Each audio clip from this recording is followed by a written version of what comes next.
Welcome to the Cyber JA podcast, the place where we discuss all things cybersecurity and GRC. I am Richard Perry, your cybersecurity and GRC enthusiast. The aim of this podcast is to provide a meaningful value-added platform via which upcoming cybersecurity professionals like yourself can gain insights from various topics covering cybersecurity and GRC that will enable them to become professionals that the industry demands. Stay tuned for what next on the Cyber JA podcast.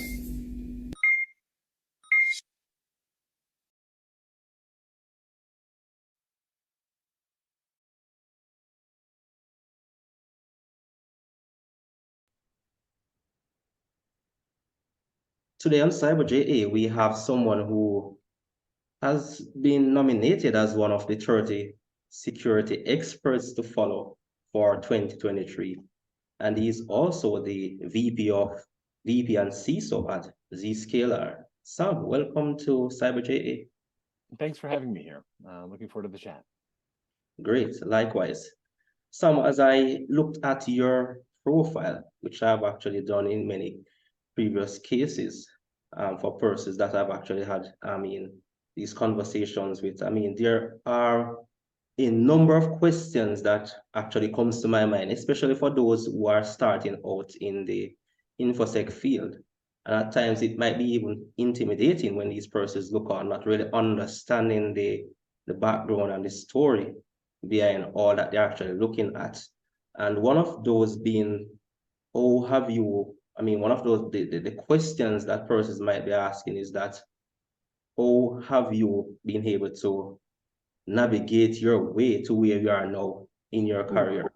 We're talking about working in roles such as a CISO, VP, board member, having over 2 decades of experience as an entrepreneur, and the list goes on. But before you actually take us, along your career journey, can you quickly just share a little bit about yourself? Yeah, so I'm not going to so one of the things I really hate is when we put up a mask that says, look at how amazing I am, right? Because most of the things that we put out there, like our LinkedIn profiles and our bios, we have to tell a narrative, right? We're telling a story. But that story's put on afterwards. I didn't set out and go, I'm going to do these cool things, right? It's here in the United States, there's this baseball image of Babe Ruth who points in the stands and then hits the ball into that part of the stands, right? It doesn't work that way. And I can say, I can say that most of the time, I didn't know I was on that path. And I think that's true of most people, right? So the cyber field was firming up, and even GRC, which is in your background here, and it's in the name of your show. GRC, I remember when that name was formed, it wasn't forgiven, it wasn't a granted thing that it was going to be called governance, risk, and compliance. Now it seems obvious, right? It's set in stone. But I would say that the path ahead, it's better to have some principles with how you approach it. That's how I did it. And I remember waking up one day and going, wow, I'm a cyber person. Like, how did that happen? And I look back on my career, and there are a few people that had a huge influence on me. One of them was this woman who sat at the desk next to me. She had taken 10 years off to raise a family, and she came back into the workforce, and she looked at me one day and she said, Sam, default to yes. Default to yes. A lot of people are going to tell you got to learn how to say no. And by the way, cyber people, you and I have discussed this.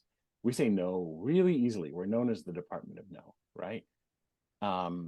Default to yes. It's a different mindset. When you say no, psychologically, chemically, something happens in the brain where you start shutting things down. When you default to yes, you start finding ways to do it. And so I think I've told you this. I have an open policy, and I'm fine saying it here, which is I will default to yes when people try to connect to me. And if somebody needs help, I'll do it. And I encourage this in my peers. So when someone's looking at whatever the narrative they're seeing, like they see me at a show and they look at the bio, or they look at my LinkedIn and go, ooh, wow, that's intimidating. Don't, because most of the way along I went, ooh, that was a cool thing I just did. And then what's the next thing? Yes, I'll try that. Yes, I'll try that. And when I look back, I can tell a narrative, but when I was in the moment, it wasn't like I was constructing it. And I think the moment you pause and look back and tell a narrative, don't be too impressed with yourself. Just keep going forward and saying yes to things. And I know that seems obvious and awfully trite, but I think most people will hit our 20s, will hit our 30s, and then you'll start to find, wow, maybe Sam was right. But that attitude as you go forward, having an open door, having a positive mindset, saying yes to challenges. We never rest on what we've done. We're constantly saying, what new things can I take on? And I think some people will accuse me I do too much, but I find it fulfilling. And you gotta be in a field you find fulfilling, and that field will form. We're in an age when new fields are forming all the time. I mean, just look at the rise of generative language models, right, as an example. And we probably shouldn't go too far down that path, but I hope that answers the question, or starts to, because it's a huge question. Don't be intimidated. Well, that's a very good point to actually start on. I mean, so often persons might look on these profiles and seeing all of these accomplishments, but the fact is that many persons maybe do not really understand the story behind all of this. Well, for sure, you have persons who deliberately, I mean, place these things there and at times even fabricate these things to create that sort of representation, which is not really reflective of who they are. But as I've mentioned before, there's always a story, and at times where we are is not something that you've actually set out to really achieve, but circumstances, I mean, opportunities pops up in life, and you actually jump onto those opportunities. So for sure, as you have mentioned before, I mean, success, as they always say before, is not a straight line, but it's somewhat zigzag. So can you, I mean, share with us in terms of what's the genesis behind your career path, in terms of what actually acted as that catalyst behind you deciding that this is somewhere that I really want to be? Yeah, so to do that, I kind of have to describe um, when I decided I really wanted to be here. And I think that probably happened when I'd been in the industry for about a decade. Um, so back in 96, 97, see, this is going to sound really old to the younger people already, because I'm old, right? Back in 96, 97, I was a documentation writer. And that got me into QA and into engineering and then product management. But I was doing this all at cyber companies. You can check my resume and see that. And I was at a startup, and then I went to McAfee. And I never said no to things. So I started to do things like work with the press side of the company, the analyst side of the company. And I started to work on virus research because these things were just interesting. In fact, the most interesting people I know are Renaissance people, right? They're interested in things like philosophy and theology, and they're interested in things like history, and they're interested in things like archaeology and fiction, and they're interested in science, and they're interested in cyber, right? All of these things are part of a whole human being. And so when a new challenge comes along, they try it. And so my first studies, by the way, academically, were in physics and in linguistics. Then later I did English literature, and I did philosophy. And I did my master's in counterterrorism. So I was like, I'm all over the place, right? Where's the rhyme or reason? My strategy, and this may not be for everyone, is a broad strategy, being deep in as many places as I can be, and then you find the interconnectedness. So 10 years later, in about 2006, I was at Computer Associates. And I had this moment of, I think I have a career now, right? I mean, I think now I can say it isn't just a passing thing. And then I thought, so how do I get deliberate about it? It was right around then, and I made the shift over to RSA, which was a huge, huge change. But until that point, I was a person who followed lots of different things. I think we didn't call it cyber in up until about 2010. We called it information security, and before that, it was just just a subset of computer science and mathematics. But once we started to call it cyber, by then I knew I was a cyber person. But I started to say, okay, I think I'm a security person. And then I got deliberate in where I spent my time, but I still have the same attitude. And so I often debated whether I should be more focused in my work. But there were times when I really focused in projects or in a discipline like identity and access or network security or internet backbone or endpoint. GRC was one I did for a while, very, very intensely when we acquired Archer at RSA, for instance. However, I don't think you necessarily have to know what you want to be. It's one of the questions I hate being asked is, so where do you want to go, right? What's the direction you want? And whenever I'm managing people, I always say, I'm about to ask you the question. I'm going to ask it every time. So I always have one out of every 4 meetings with someone who works for me. I always say, we're going to have what's your career direction discussion. I'm going to ask you where you want to go. I hate the question and you hate the question, but I want you to be constantly thinking of it, not because you need to know the goal. You feel bad, you feel stupid when you don't know, but because you should be constantly thinking about it, and it's okay to change the direction. It's okay to shift. It's just like sort of like a check-in on where you think you should be heading, because we as human beings constantly change the direction we want to go in, but that true up makes us think, what new things should I be adding as a skill? What new experiences should I get now? There was a great Harvard Business Review article that I can get you the link to that talked about the best way to get ahead is to go sideways. You mentioned zigzag earlier. The most boring life journey is one that just follows a trajectory on a straight line path. That would be terrible. Could you imagine reading that as a book? It would be like, boy, this person thinks they're brilliant, and who wants to read this story, right? But the most interesting one is one that has a breadth of experience and interesting stories along the way. And so this article was actually saying, gain the experiences laterally, and when you get there, you'll both be better at the job and you'll last longer at the ultimate job that you're looking for. And you don't have to know what it is, right? Everyone thinks that you're not a smart person or you haven't done the hard work if you don't have an ultimate goal. And I'm going to say that that's BS. That's an artificial pressure people put on themselves. So you don't have to know you're a cyber person forever to know that cyber interests you for now. And you may wake up and find, hey, you are one.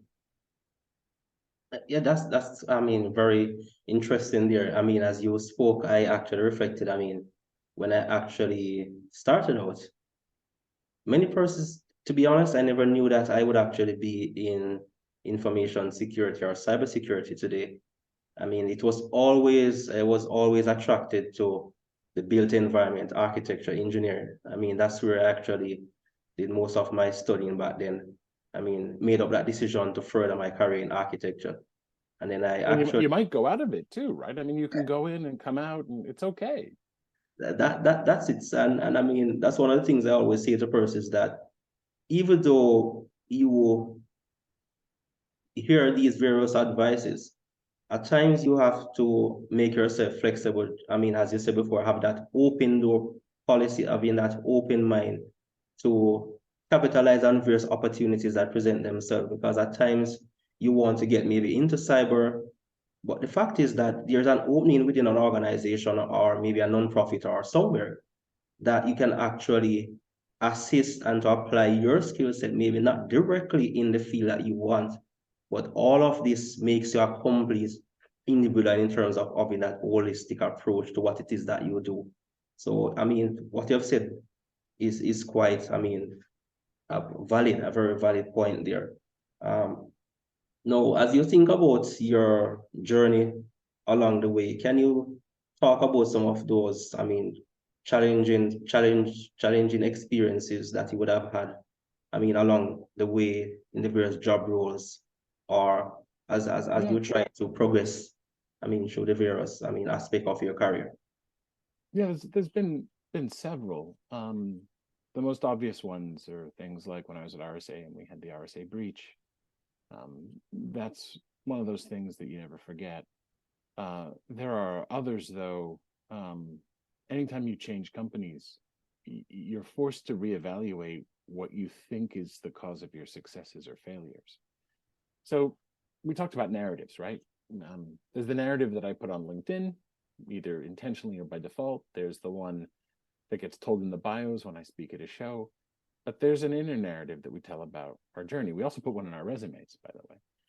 So you say, okay, I'm successful because of these things in my head, but it gets tested when you change companies.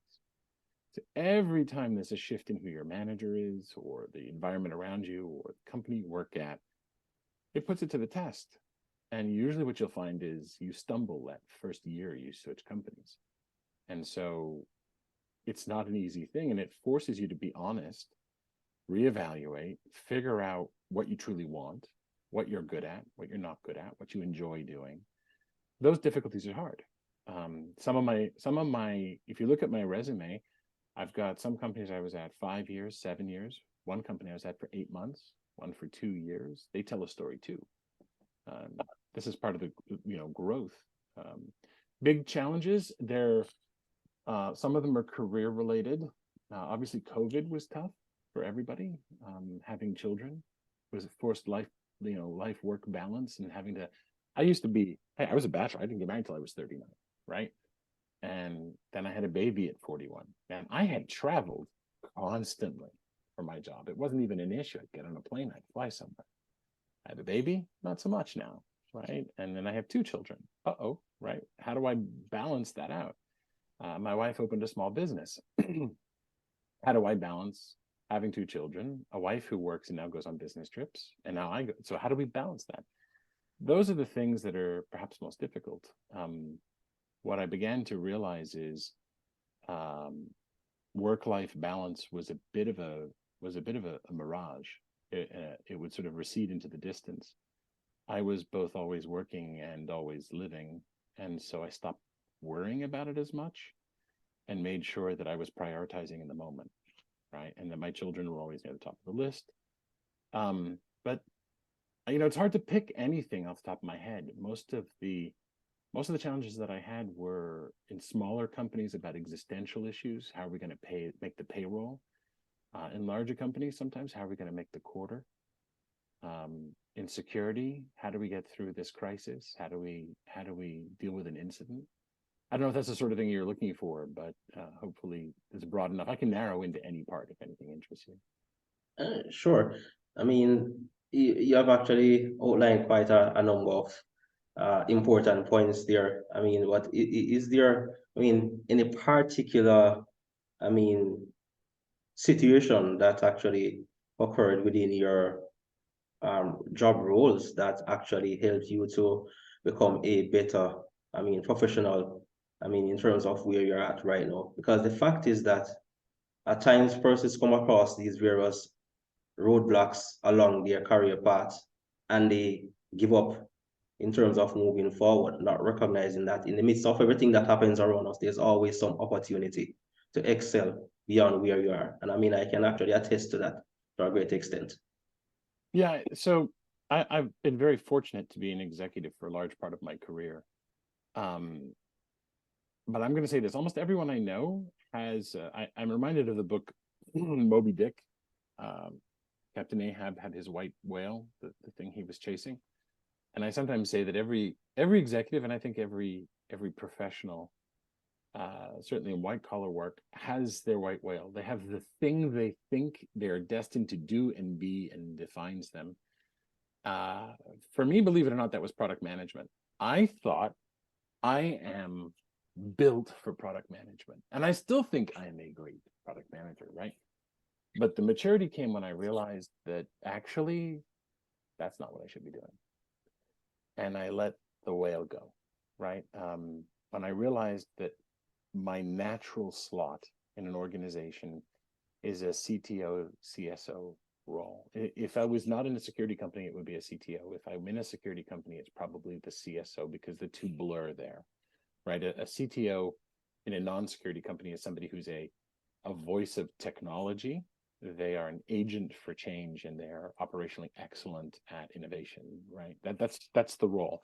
And when you get into a cyber company, yes, there are CTOs, but CSOs are also fulfilling the same pillars, just with a slightly different operational excellence. So I was a natural. My career was pulling me to those things. You can see in my career, I started at RSA as the head of product, and boom, I was the CTO, right? You can see I joined Cybereason as the chief product officer, and boom, I became the CSO. It was this constant pull towards what I should be doing, while my ego wrestled with what I thought was my white whale. And so the maturity from my perspective was to come to grips with what I was good at and what I should be doing, as opposed to what my brain, for whatever reasons, told myself I should be pursuing, and it was not making me happy. As soon as I embraced it, then life seemed to get better. And that's so hard. I have a friend who's the opposite, by the way. I won't shame him by calling him out. He is a natural chief product officer, but he constantly wants to be a CTO. And I've seen this with other positions as well, marketing and sales, for instance. I've seen folks, they're a natural marketing person, but they want to run a sales organization. I've seen the reverse too. So my advice to people is to really listen to those moments when you're struggling with your manager and they're trying to tell you, hey, maybe you're not good at this quality, or you're really great at that one. I want you to do more of it. It can hit you right in the ego. You could find yourself rebelling. You could find yourself resigning. You could find yourself in conflict. And that internal conflict gets externalized. And that's happened to me several times in my career. It actually happened to me in a minor way at Computer Associates as well. Right, I was running product, and ultimately I wound up being the external part. I wound up doing product marketing as well.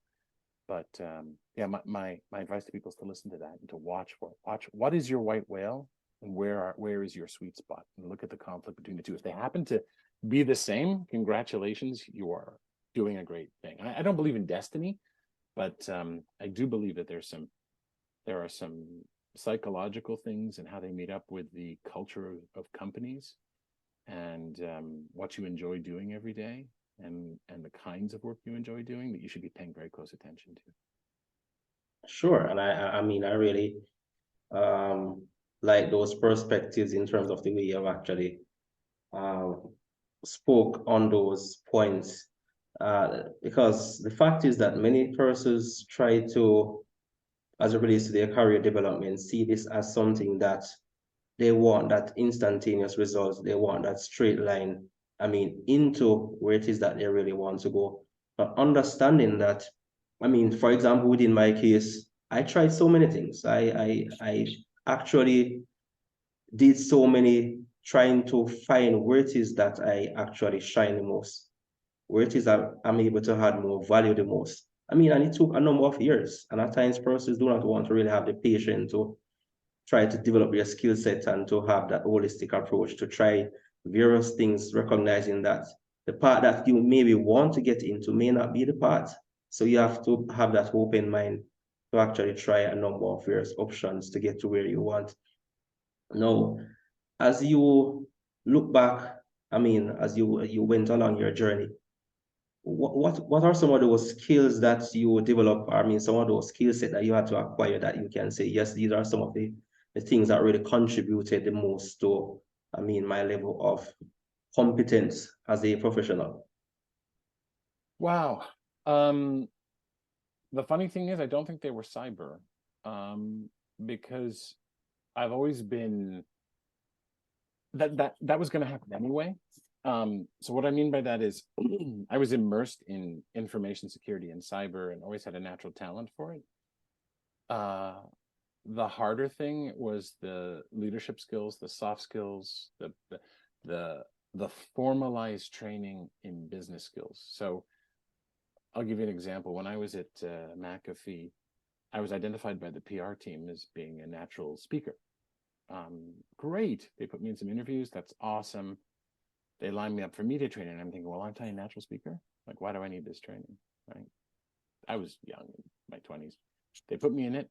Let me tell you, I learned amazing things. I have never been for media training, and I've been to a lot of them where I didn't learn amazing things about how to be interviewed, this is funny, I just do this naturally, but when I'm doing press interviews, now I watch press interviews and I don't see people talking, I see duels, right? I see this battle happening, because I've had maybe a dozen press trainings in the last 20 years.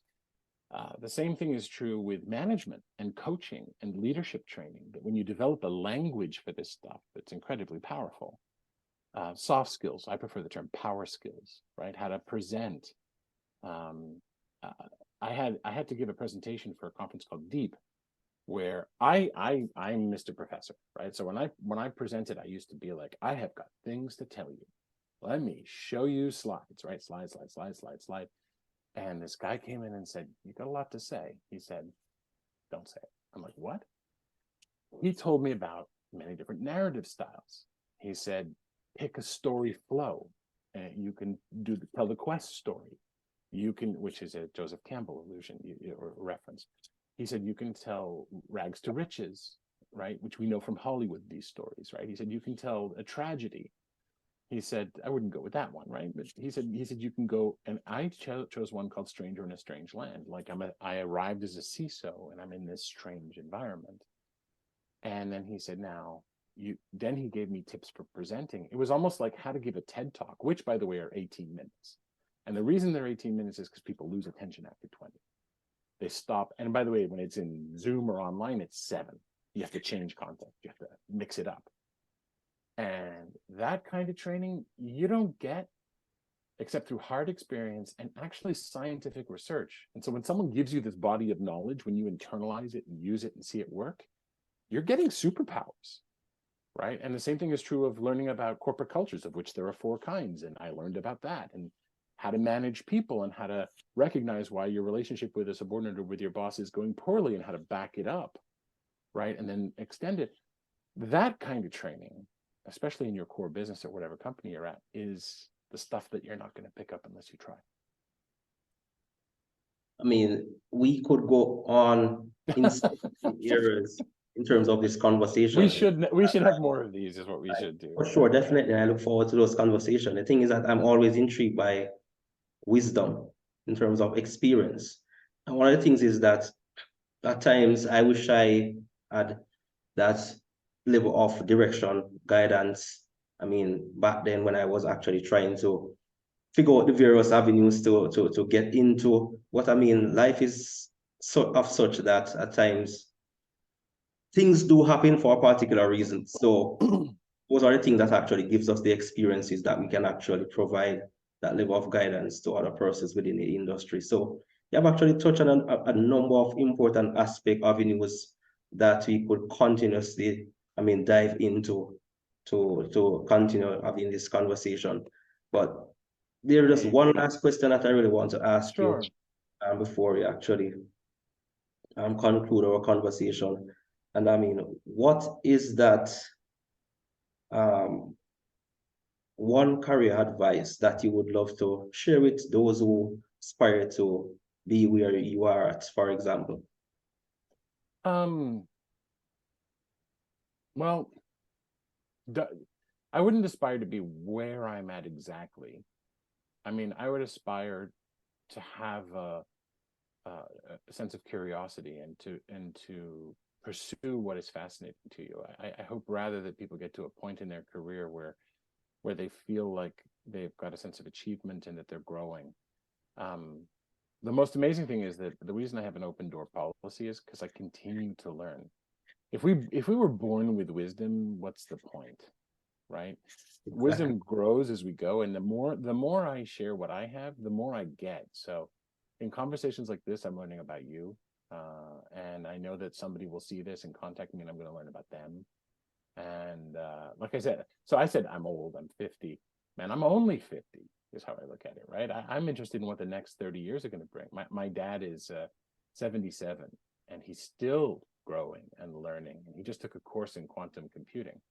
So, I mean, maybe I got that from him. So my advice is keep that open mind, be fresh, and default to yes. And don't worry about the path. Worry about in the moment that you will have that open mindset and you default to yes. Sam, this was indeed a very value-added conversation. I mean, very valuable nuggets of information.